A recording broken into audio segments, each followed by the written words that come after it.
इस कार्यक्रम के पुण्यार्चक हैं माता पिता श्रीमान रूपचंद जी जैन, श्रीमती कमला जैन, दिनेश जैन, रेखा जैन, दिवेश जैन, दिशा जैन, गंगवाल परिवार, प्रवासी मुंबई, निवासी ब्यावर।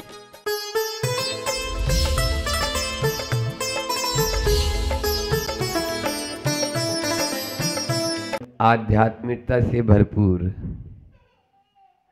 आडंबर से दूर लेकिन दार्शनिकता से भरपूर यह स्वयंभू स्तोत्र, जिसके रचयिता संतुलन भैया कौन है? समंत भद्र स्वामी महाराज। वहाँ एलोरा में एक समंत भद्र महाराज जो बाद में अभी हुए अर्वाचीन है, ये आचार्य प्राचीन जो आचार्य कुंद भगवान हुए, उमा स्वामी महाराज हुए, फिर समंत भद्र स्वामी महाराज, ये उस परंपरा में हुए हैं। ऐसे हाँ, रत्नगण सरावकाचार्य के कर्ता भी वही समंत भद्र स्वामी, आप्त मीमांसा के रचयिता वही समंत भद्र स्वामी। ऐसे उन समंत भद्र स्वामी की द्वारा एक अनुपम कृति, जिसका आचार्य भगवान 3 बार प्रतिदिन पाठ करते हैं, वे कौन सा था? वो स्वयंभू स्तोत्र। उस स्वयंभू स्तोत्र का एक पद्य लेकर अपन प्रतिदिन आज पारसनाथ भगवान तक आ गए, और अनंतपुरा के यहाँ के मूल नायक भी पारसनाथ भगवान हैं। दोनों ही मिल गए तो मैंने बोला और अच्छी बात है, क्यों नहीं पारसनाथ भगवान के चरणों में पारसनाथ भगवान की स्तुति करना ही चाहिए। दुनिया में आप कहीं पर भी चले जाओ, सबसे ज़्यादा प्रतिमा है तो कौन से भगवान की है? एक बार शंका समाधान में महाराज जी से प्रश्न किया कि सबसे ज़्यादा ये प्रतिमा पारसनाथ की क्यों होती है, तो महाराज जी ने जो उत्तर दिया वही आपके सामने रख देता हूँ कि जो रिकॉर्ड बनाता है उसे रिगार्ड मिलता है, जो रिकॉर्ड बनाता है उसे रिगार्ड मिलता है। इसलिए पारसनाथ भगवान की पूरी दुनिया में सबसे ज़्यादा ये प्रतिमाएं यहाँ पर विराजमान है। एक एक मंदिर में कई बार तो 50-50, 100-100 प्रतिमाएं हमने देखी। जीवराज जी पापड़ीवाल हुए, जीवराज जी पापड़ीवाल, उन्होंने जब औरंगजेब का जमाना था उस समय 1 लाख प्रतिमाएं बनाकर जिन मंदिर में विराजमान करने का संकल्प लिया कि मैं 1 लाख प्रतिमा पाषाण की बनाकर विराजमान करूंगा। आज आप लोग देखते हैं जो सफ़ेद संगमरमर थोड़ा पीला पीला हो गया, ये जितनी भी प्रतिमाएं आपके पास में, वो एक गांव है, नहीं फुलंबरी नहीं, खुलताबाद, कसाब खेड़ा, उस कसाब खेड़ा इधर, उसमें कम से कम भी 10-12 प्रतिमाएं, सज्जनपुर बोलते हैं उसको, उसमें 10-12 प्रतिमाएं वो जीवराज पापड़ीवाल की प्रतिमाएं हैं। क्योंकि उस समय औरंगजेब प्रतिमाओं को तोड़ने का प्रण ले लिया, तो जैन समाज में भी कम आदमी ऐसे लोग नहीं जो दिल खोल कर बोले तुम जितनी प्रतिमाएं तोड़ सकता हो उतनी तोड़, तेरे हाथ टूट जाएंगे लेकिन हम प्रतिमाएं खत्म नहीं होने देंगे। और 1 लाख प्रतिमाएं उस जमाने में उन्होंने पूरे भारतवर्ष में, आप कहीं पर भी चले जाओ, पूरब से लेकर पश्चिम और उत्तर से दक्षिण, कहीं पर भी आप हर मंदिर में लगभग वह प्रतिमाएं मिल जाएगी आपको ऐसे। और उसमें भी जैसे आपके हैदराबाद, वो तो मुसलमानों का गढ़ रहा, हैदराबाद में जो आगापुर में मंदिर है, आगापुर, उस आगापुर मंदिर में लगभग कम से कम पारसनाथ भगवान की एक वेदी में 100 प्रतिमा होगी। कितनी? और वही जीवराज पापड़ीवाल वाली सारी 1 लाख प्रतिमा जिसको बोलते हैं। और ऐसी नहीं कि छोटी छोटी चावल के बराबर विराजमान कर दी, वो नहीं, हाँ 1.5 फीट, 1 फीट, हाँ 2 फीट ऐसा। तो इस प्रकार से वे प्रतिमाएं आज भी जैन धर्म की गौरव गाथाएं गा रही है, और आज उनको बहुत सारे साल हो गए तो भी वह जिन धर्म की प्रभावना कर रही हैं।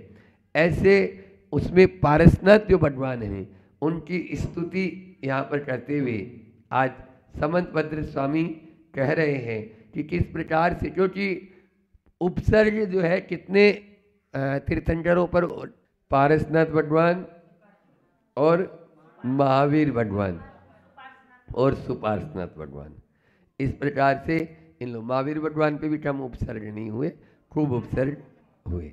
तो यहाँ पर वही उपसर्ग विजेता या पारसनाथ जो भगवान थे, उन पर भयंकर ओला पानी, बरसात, खूब अग्नि की वर्षा, 7 दिन तक लगातार वह कमट तरह तरह के उपसर्ग करता रहा, लेकिन वे विचलित नहीं हुए। क्यों नहीं हुए, उसी का कारण यहाँ पर बताया जा रहा है। तमाल नीले सदनोस्तड़ित गुणे, प्रकीर्ण भीमा शनिवायु रष्टिभी, बलाहटे वेरी वसे रूपद्रुतो, महामनायुन चचाल योगित। तमाल नीले, तमाल का एक वृक्ष होता है जिसके पत्ते कैसे होते हैं, नीले नीले। एक बार इंदौर में जब हम लोग विहार कर रहे थे रेवती रेंज से, तो नीचे इधर जैन कॉलोनी के इधर आना था, तो वहाँ एक पेड़ के पूरे पत्ते नीले, ब्लू, नेवी ब्लू जैसे। तो गुरु जी ने उस पेड़ की ओर इशारा करते हुए कहा, देखो, और बहुत बड़ा वृक्ष था वो, कि देखो पारसनाथ भगवान की अपन जो स्तुति करते हैं, वो तमाल नीले, ऐसे ही नीले नीले वृक्ष, नीले नीले पत्ते वाले वृक्ष पहले वो होते होंगे। इसलिए यहाँ पर आचार्य समंतभद्र स्वामी ने भी वह बात कही कि तमाल वृक्ष के समान जो नील वर्ण है, और क्या, सधनुष तड़ित गुणे, इंद्रधनुष को की बिजली रूप डोरियों से सहित, है न। फिर है सद प्रकीर्ण भीमा शनि वायु वृष्टि भी, भयंकर वज्र, आंधी और वर्षा के को बिखेरने वाले ऐसे वैरी वसे, शत्रु भी जिनके वशीभूत हो जाता, ऐसे पारसनाथ भगवान बला हर के, मेघों के, बला यानी मेघ, मेघों के द्वारा उपद्रुत, उपद्रुत यानी उपसर्ग होने पर भी, महामना, जो महामना होते हैं, धैर्य के धारक होते हैं, महान वैभव को लिए हुए होते हैं, ऐसे वे, और च, जो यह पारसनाथ भगवान योग्यतः न चचाल है, यानी वह अपने योग से मन, वचन और काय या शुक्ल ध्यान रूपी जो योग है, उस तीनों योगों से वे विचलित, न चचाल का मतलब विचलित नहीं हुए। हाँ, उसी से चंचल बना, चचाल मतलब चाल यानी चलना, चचाल यानी और ज़्यादा तेज तेज चलना, तो वो विचलित नहीं हुए। आचार्य भगवान ने इसका पद्यानुवाद किया है। जल बरसाते घने बादले, काले काले डोल रहे, अभी भी ऐसा ही हो रहा है ना बाहर में। झंझा चलती बिजली कड़की, घुमड़ घुमड़ कर बोल रहे, पूर्व वैर वस कमट देव हो, इस विध तुमको कष्ट दिया, किंतु ध्यान में अविचल प्रभु, घाती कर्म को नष्ट किया। जो उपसर्ग सहेगा वही कर्मों पर विजय प्राप्त कर पाएगा। एक होता है परिसय, सुन रही है, और एक होता है उपसर्ग। दोनों में अंतर है क्या? क्या अंतर है? बोलो तेजस्वनी। परिसय क्या कहलाता है और उपसर्ग क्या कहलाता है?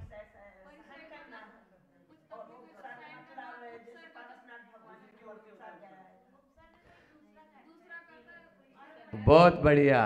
पूनम ने बताया कि उपसर्ग किसी के द्वारा किया जाता है और जो अचानक होता है, अचानक होता है, कोई प्री प्लान नहीं।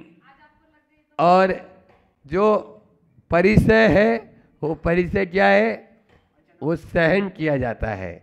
खुद हम चलाकर, अभी मान लीजिए पानी आ गया, जाकर खड़े हो गए, अब कितना भी मान लीजिए हम सामायिक बाहर करने लग गए, ठंडी के मौसम में नदी के किनारे चले गए, अमरकंटक चले गए, गर्मी के मौसम में कुंडलपुर चले गए, बरसात के मौसम में पेड़ के नीचे जाके खड़े हो गए, ये सब क्या है, परिचय। उपसर्ग नहीं, नहीं उपसर्ग नहीं, वो परिचय है। ठीक है ना। इस प्रकार से यह उपसर्ग और परिसरों को जो सहता है वही धीर वीर गंभीर होता है और वही आगे बढ़ सकता है। अगला श्लोक लेते हैं। इस श्लोक के माध्यम से आगे भगवान कह रहे हैं कि वह जो कमठ था, धर्मेंद्र था, उसके द्वारा उपसर्ग जो किया गया, उस उपसर्ग के द्वारा उनका क्या क्या किया तो वह बता रहे हैं। उस उपसर्ग को, धर्मेंद्र के द्वारा उपसर्ग का निवारण किया गया, उस उपसर्ग को दूर किया। तो वह, क्योंकि कौन बना ये धर्मेंद्र, कौन बना था, हाँ, प्रभु ने नमोकार मंत्र सुनाया और वो मरकर नाग और नागिन देव कहाया। ऐसे नमोकार मंत्र का प्रभाव से वह धर्मेंद्र बना और उसने देखा, अरे मेरा जिन्होंने कल्याण किया उनके ऊपर उपसर्ग, चलो मैं देखता हूँ। बृहत्पणा मंडल मंड पेनिये सत स्फुरत तड़ित पिंड रुचोपसर्जिणम जुगुनागो धरणोधराधरम विराट संध्या तड़ितम बुधो यथा। उपसर्गिणाम, उपसर्ग से युक्त, जिनके ऊपर उपसर्ग हो रहा है, ऐसे यम, कौन, पार्श्वनाथ भगवान को धरणो नाग है, धर्मेंद्र नाग का जो नाग कुमार देव था, स्फुरत तड़ित पिंड रुचा, चमकती हुई बिजली के समान पीली कांति से युक्त, वृहत फणा मंडल मंडपेन, बहुत भारी फणा मंडल रूपी मंडप के द्वारा, तथा इस तरह जुगुहु वेष्टित कर लिया कि यथा, जिस तरह से विजग संध्या तड़िदुम्बदा, काली संध्या के समय बिजली से युक्त धराधरम पर्वत को वेष्टित कर लेती है। जैसे काली काली बिल्कुल शाम हो जाए, घटाटोप, अब वो जो घटाटोप हो जाता है या काली बिल्कुल अभी जैसे हो गया बाहर में, तो इसके माध्यम से जो पहाड़ है वो पूरा का पूरा ढक जाता है, नहीं ढक जाता, वो दिखता है क्या, नहीं दिखता। इसी प्रकार से उनको चारों तरफ से उस धर्मेंद्र ने अपने फणा मंडप के द्वारा ढक दिया, किधर से भी पत्थर वो बरसा नहीं सकता। ये पद्मावती नाम यहाँ आया क्या, फिर कहाँ से आ गया, अब समंत भद्र स्वामी को क्या मालूम नहीं था क्या, लिखते वो पूरे श्लोक में कहीं पर भी नहीं है। ये सब अभी आप लोगों के द्वारा या जो पंडित जो थे वो बना दिए कि पद्मावती ने फण फैलाया, ये पारसनाथ चालीसा बना, तब से हुआ ये गड़बड़। हाँ, और लोग उसको सुनते हैं तो गड़बड़ हो गया ना, वो आपने अपलाप कर दिया आगम का ही, जो अरे स्त्री तो महाराज को छूती भी नहीं, तो फिर क्या उठाएगी? क्यों उठाएगी? एक और उपसर्ग पहले हो रहा था, दूसरा और उपसर्ग कर दिया।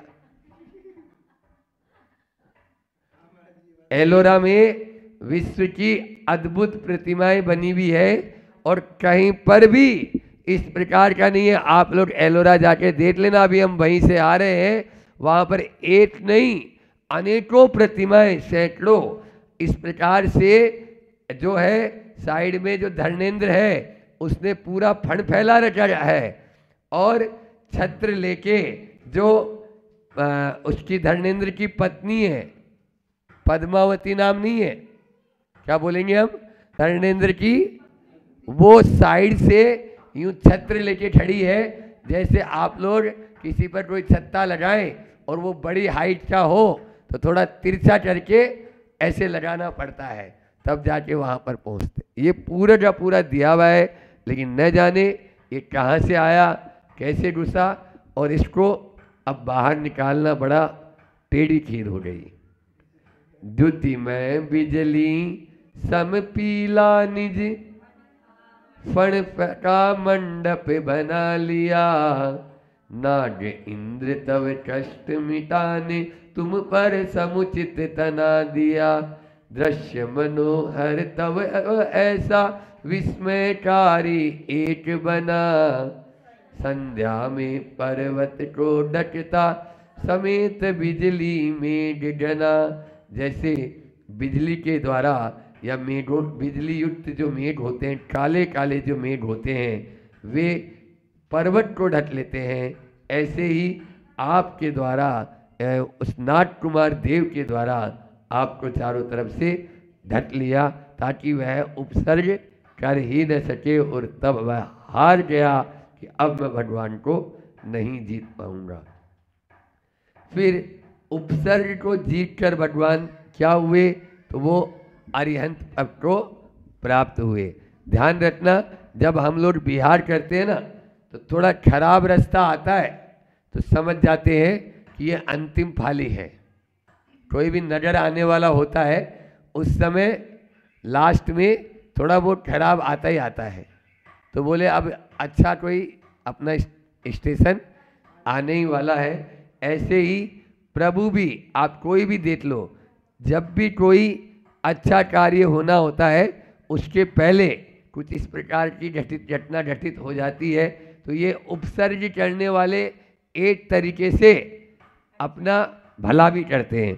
जो कर्म हमको 100 साल में काटना था, वो थोड़े से भी काटते नक्की करके और केवल ज्ञान की प्राप्ति कर लेते हैं। वही केवल ज्ञान यहाँ पर भगवान को हुआ।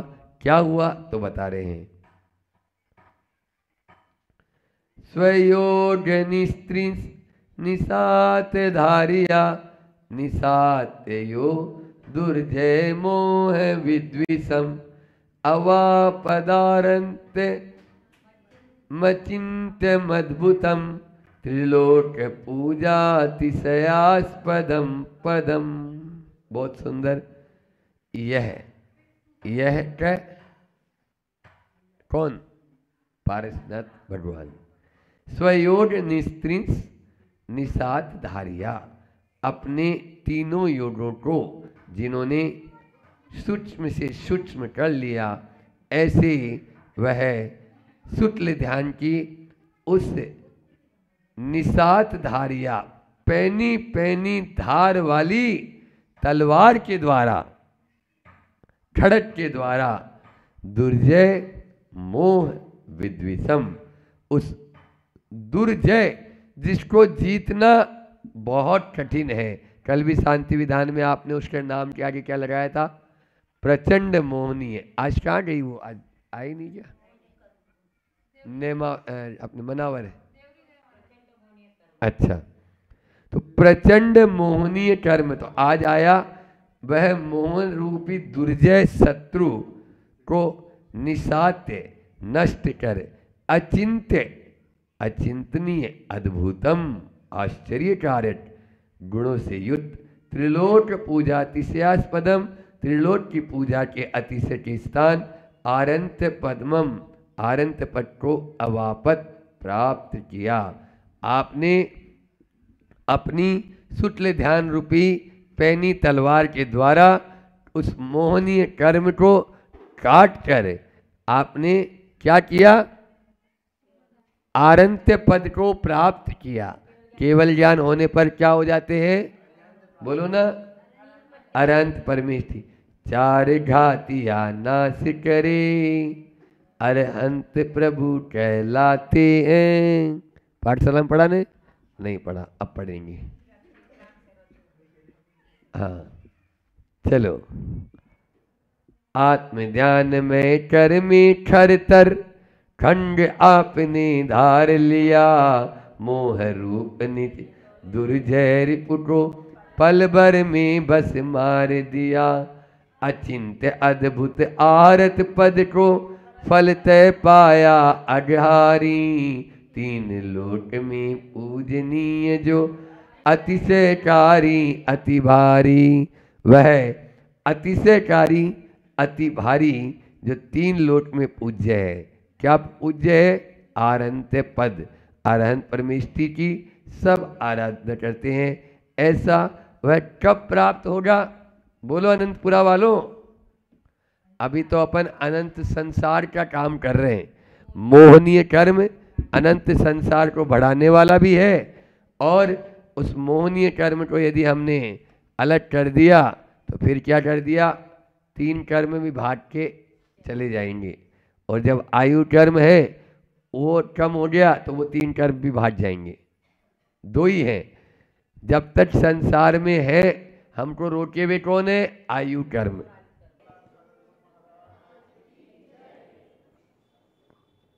सुबह हमने आप लोगों को दुख कहाँ से प्राप्त हो रहा है, दुख कहाँ से मिल रहा है, दुख की प्राप्ति किस ओर से हो रही है, और उस जालना नगर की व्याख्या के साथ उस दुख को जोड़ा था। क्योंकि व्याख्या जहाँ जाते हैं उस नगर की करते हैं, उसी विषय को बहुत फास्ट, बहुत जल्दी हमने रख दिया था। पुनः उसी विषय को रखने का प्रयास करता हूँ कि जालना के ज से हमने अर्थ निकाला था कि जाति की जाली नहीं संसार की बेड़ियों में बंधवा के दुखों को दिलाया है। ल से निकाला था, याद है कि भूल गए? कोई बैठा था? नहीं बैठा था? कुछ चेहरे तो दिख रहे हैं। लक की ताली नहीं संसार की वाहवाही में उलझा के दुखों को दिलाया है। और ना का कह रहा? जालना का ना। हाँ बहुत बढ़िया, प्रीति को याद है। नाम की बहुत बढ़िया लिखा है क्या? नाम की नाली नहीं संसार की गलियों में भटका के दुखों को दिलाया है। ये बात जालना की हमने करी थी। और जाति की जो जाली से निकलकर आप अगर आकाश में स्वतंत्र घूमना चाहते हो और स्वतंत्र घूमोगे तभी उस आत्म तत्व का विश्लेषण और अनुभूति और आत्मसात उसको कर पाओगे। सच कह रहा हूँ आज सभी जगह, क्योंकि मुझे ये बात इसलिए अच्छी नहीं लगती है कि कहीं पूछते हैं क्यों कितने घर की समाज है। अभी ये 2-3 दिन से चल रहा है तो वही इसी पे चिंतन आ गया। 3-4 दिन से वही चल रहा था तो भाई अब क्या है, कैसा, कहाँ है, जालना की कितनी समाज है या अंबड़ की कितनी समाज है। तो एक कास्ट बांट लिया आप लोगों ने। कास्ट ऐसे बांट ली है कि अगर जो खंडेलवाल है वो खंडेलवाल की समाज बताता है, जो दूसरा साहू है वो साहू की समाज बताता है, और एक तीसरे अलग प्रकार के जैन वो अपनी बताते हैं। तो हाँ अलग अलग बताते। तो मुझे ऐसा लगा कि ऐसा क्यों हो रहा है कि फिर कोई एक बोल रहा है कोई एक बोल रहा है। बोले नहीं सबको मिलाएंगे तो इतने हो जाएंगे। तो भैया आप लोग अलग अलग हो क्या? आप लोगों ने अपने आप को अलग, वैसे ही जैन बहुत कम है और जैन कम होने के बाद भी आप अपनी उनका वो अजैन हो गए। क्या वो वीतराग भगवान को नहीं मान रहे हैं? क्या देवशास्त्र गुरु के प्रति उनका श्रद्धा नहीं है क्या? नहीं, एक गलत बात। बिल्कुल गलत। आप अपने आप में इसीलिए जैन होकर भी अगर इस पंथ का हूँ मैं, या इस मत का हूँ मैं, या इस दल का हूँ मैं, या कह लें इस ग्रुप या इस संस्था से जुड़ा हूँ मैं, या इस मंदिर से जुड़ा हूँ मैं, आप उतने उतने मंदिर वालों के घर बताते हैं। जो उस मंदिर से जुड़ा है उतने ही घर आप बताते हो कि ये इस गली से या इस परिसर से जुड़ा है। तो ये आप सच में अपने आप को तोड़ रहे हो, मरोड़ रहे हो, और मैं तो कह रहा हूँ अपने आप को नष्ट कर रहे हो आप। क्योंकि ये सुबह भी मैंने बताया था कि ये एक प्रकार का मद है। और मद मतलब क्या?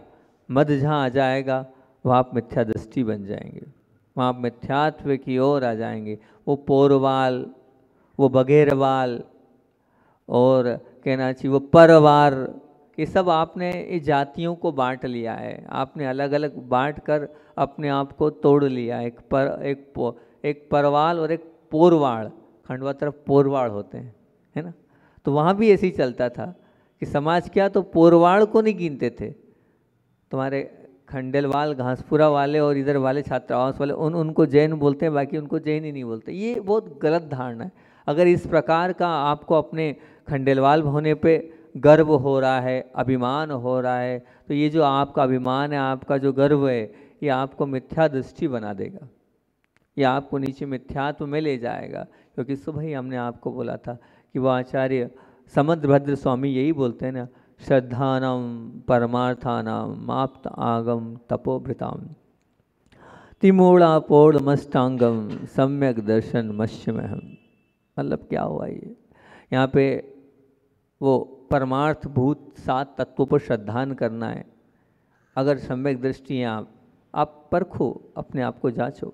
ये आचार्य समुद्रभद्र स्वामी ने उद्घोषणा करी है कि सम्यक दर्शन के बिना आपका कल्याण नहीं होना है। सम्यक दर्शन होगा तभी कल्याण होगा। तो सम्यक दर्शन की वो परिभाषा जो उन्होंने तय किए, जो उन्होंने माप तय किए, उन माप में सबसे पहला क्या बोला? 7 तत्वों पर श्रद्धान करना। आप सब करते हैं, बहुत अच्छी बात है। आप्त आगम तपोभृताम, आप्त मतलब जो प्रभु हैं, सच्चे देव, उन पर श्रद्धान करना। आगम माँ जिनवाणी के ऊपर भी श्रद्धान करना, वहाँ भी आप करते हैं। तपोभृताम, जो साधु हैं उन साधु परमेष्ठी पर श्रद्धान करना। शायद आप एक तपस्वी पर भी श्रद्धान करते हैं। और फिर बोला क्या है? तिमूढ़ा पोड़, 3 देव मूर्ता, लोक मूर्ता और गुरु मूर्ता। ये भी आप समझते हैं लगभग, इसको भी आप बहुत अच्छे से करते हैं। और अष्टांगम, अष्टांग, निशंकित, निकांक्षित, निर्विकित्सा, उपगहन, स्थितिकरण, वात्सल्य, इन 8 अंगों से को पालन करते हुए। लेकिन अगला जो अपना मुख्य विषय आज का बिंदु है वो है मत्स्यमयम। मत्स्यमयम का तात्पर्य क्या है? वो 8 मद, वो 8 मद अगर आपने किए तो उस 8 मद में खंडेलवाल होना या परवार होना या पोरवाल होना, जिसमें आप मद करते हैं, अपने आप को उतना ही मानते, वो आ जाएगा यहाँ। आप वही अपने आप को स्वीकार करते, तो वहाँ यहाँ यही क्या है? ज्ञानम पूजम कुलम जातिम बलम वृद्धिम तपो वपु अष्टावाश्रित मानित्वम स्महमाहुर्गत स्मया। स्पष्ट उद्घोषणा करी। यहाँ जाति और कुल दोनों आया है। बड़जत्या हूँ मैं, सेठी हूँ मैं, पाटनी हूँ मैं, काला हूँ मैं, ये यहाँ आया है। ये जो लगा है ना, ये आप लगा रहे हैं, ये कुल को आप जो आप अपने आप को वो मान रहे हैं, ये मिथ्यात्व की ओर ले जाएगा। आप जो एक जाति पर्टिकुलर के लिए ओर जा रहे हैं, वो आप मिथ्यात्व की ओर जा रहे हैं, ये मान के चलना। मैं बहुत अलग बात बोल रहा हूँ, लेकिन है, और आप लोगों के सबके अंदर है। मैं ये नहीं कह रहा हूँ कि आपके सब के अंदर है, कोई भी वो हो, चाहे परवार हो, चाहे पोरवार हो, चाहे खंडलवाल हो, चाहे बगैरवाल हो, चाहे पोरवाड़ हो, कोई भी हो, सबके अंदर ये नहीं होना चाहिए। ये अगर आपके अंदर है तो आप मिथ्यात्व की ओर जा रहे हैं। ये मद है। इस मद को भी आचार्य भगवान ने बहुत अच्छे से कहा है कि अगर आप ये मद कर रहे हैं तो क्या कर रहे हैं? स्मिन, वो उन्होंने बहुत अच्छी कारिका में यहाँ पर इस मद से क्या हानि बताइए, तो उन्होंने कहा है कि स्मिन्युन्नतेति धर्मस्थान गर्वातिशया सोअत्येति धर्मात्मीयम ना धर्मो धर्म के बिना।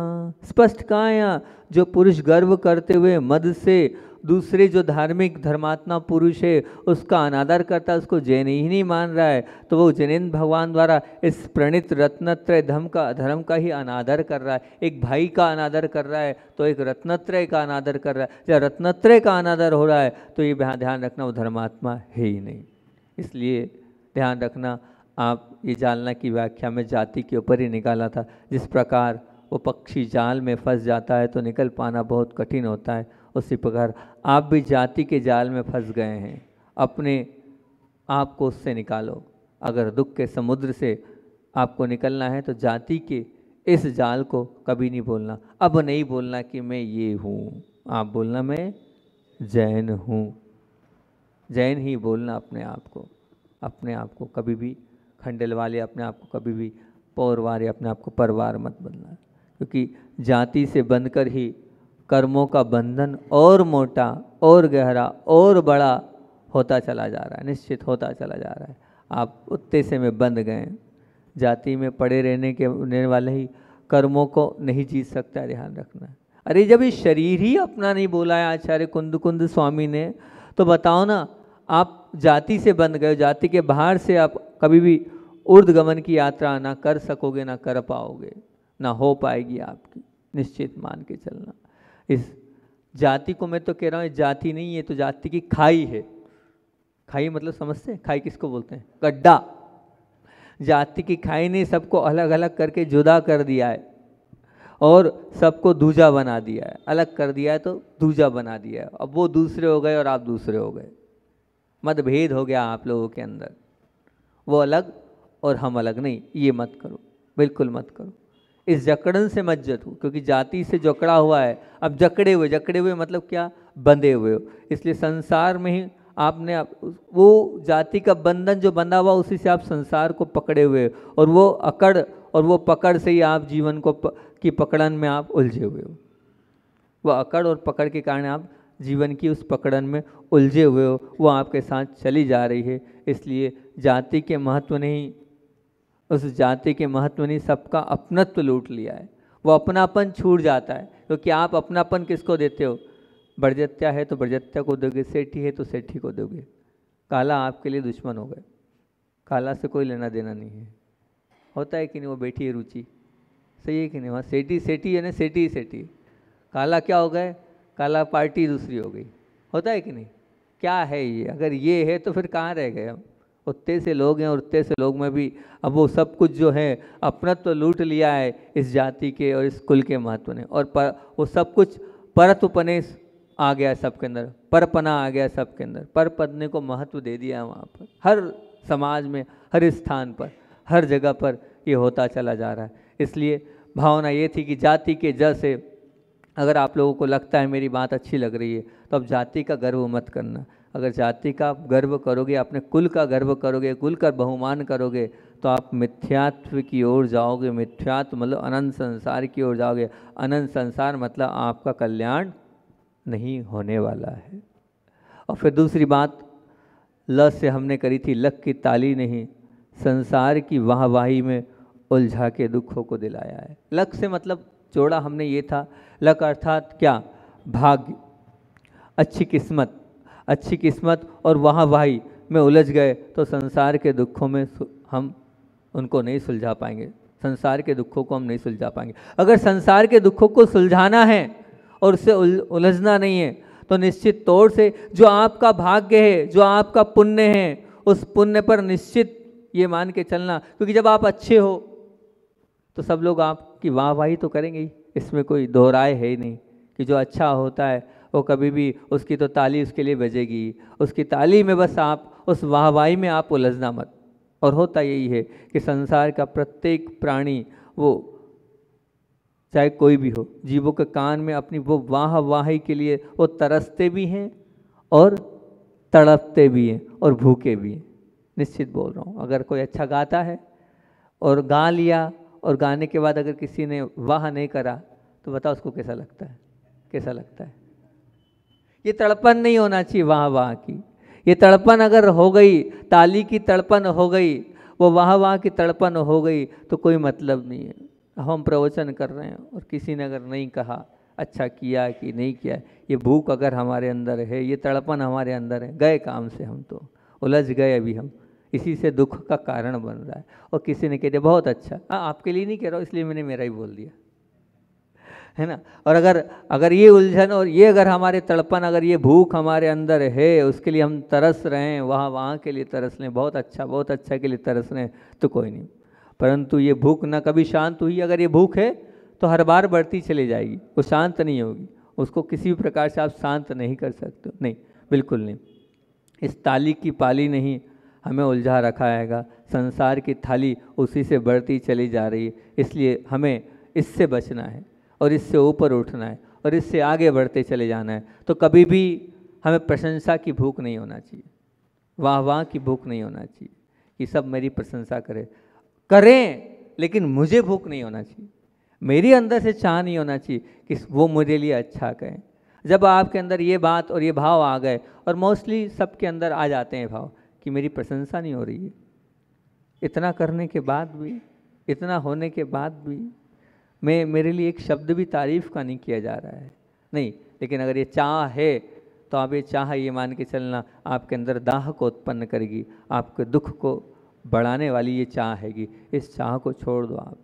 और पुण्य के योग से वाहवाही मिलती भी है, उसमें गर्व नहीं, उसमें कोई अभिमान मत करो, क्योंकि वो मैंने सुबह बताया था ना कि धूप तो कभी छाँव, ये भी बोला था। और ये बोला था सुबह कि पूर्णिमा की प्रकाशित रात हो रहती है तो अमावस्या की काली रात भी आती है। हो सकता है आज आपका काम बहुत अच्छा है, वाह हो रही है, लेकिन वही काम कभी हो सकता है खराब हो गया तो वो वाहवाही लुट जाएगी। इसलिए उस वाह के चक्कर में मत रहना, उस अच्छाई के चक्कर में कि मुझे सब लोग अच्छा बोले मत रहना। उस वाह की दाह से अपने जीवन को संभालना, संवारना और बहुत बड़ी, बहुत नहीं, महान साधना होती है, बहुत महान साधना होती है। ये आचार्य भगवान को हमने बार बार देखा है इस चीज़ में, वो हमेशा कभी भी उनकी प्रशंसा से वो अनसुने हो जाते थे, बस वैसे अनसुने होना है, वैसे ही होना है। देखा वो जब भी मतलब वहाँ बहुत अच्छा उद्घोषणा होती थी तब वो क्या कहते थे, वो जो कहते थे मेरा कुछ भी नहीं है, हर कार्यक्रम के पश्चात उनका प्रवचन सुन लेना आप, पंच कल्याणक के अंत का, कोई दीक्षा के अंत का, कोई बहुत बड़ा काम है उसके अंत का, दुनिया उनको वाह कर रही है। और वो कहाँ डालते हैं, ये मैंने कुछ नहीं किया, ये किसने किया, ज्ञान सागर जी महाराज ने किया है, अपने पे कुछ नहीं लेते वो। आप भी कभी अपने पे कुछ मत लेना, कभी नहीं लेना, बस बड़ों पे डाल देना, गुरु पे डाल देना, प्रभु पे डाल देना, सब आपका अच्छा होता चला जाएगा। आज तो पुण्य के जोर से सब कुछ है, बहुत कुछ है, पर कल कब टिकेगा नहीं टिकेगा कोई भरोसा नहीं है, इसलिए उस पर गर्व मत करना। मैंने सुबह 6 बातें बताई थी, बहुत जल्दी में 6 बातें आप लोगों के बीच में रखी थी, और 6 उसके बड़े बड़े उदाहरण भी है। और लाइव असल में मैं जो देखता हूँ वही उदाहरण बनाता हूँ, जो मैंने जीवन में देखा है उसी को मैं उदाहरण बनाता हूँ, कि जो जिनसे मैं सीखूँ तभी तो मैं पढ़ूँ। क्या मैंने देखा ही नहीं, महात्मा गांधी को पढ़ तो लिया, लेकिन मैंने महात्मा गांधी को पढ़ा ही है, देखने का मौका ही नहीं मिला, तो मैं क्या मानूँ उनका जीवन क्या था। तो मैं अपने उदाहरण जो मेरे साथ घटते हैं मैं उन्हीं को लेता हूँ। तो मैंने जो बोला था कि मनी पावर का भरोसा नहीं करना, तो मैं आपको उसका एकदम लाइव उदाहरण दे रहा हूँ कि मनी पावर का भरोसा मत करना, मनी यानी पैसे का भरोसा मत करना, ये जितने पैसे वाले बैठे हैं।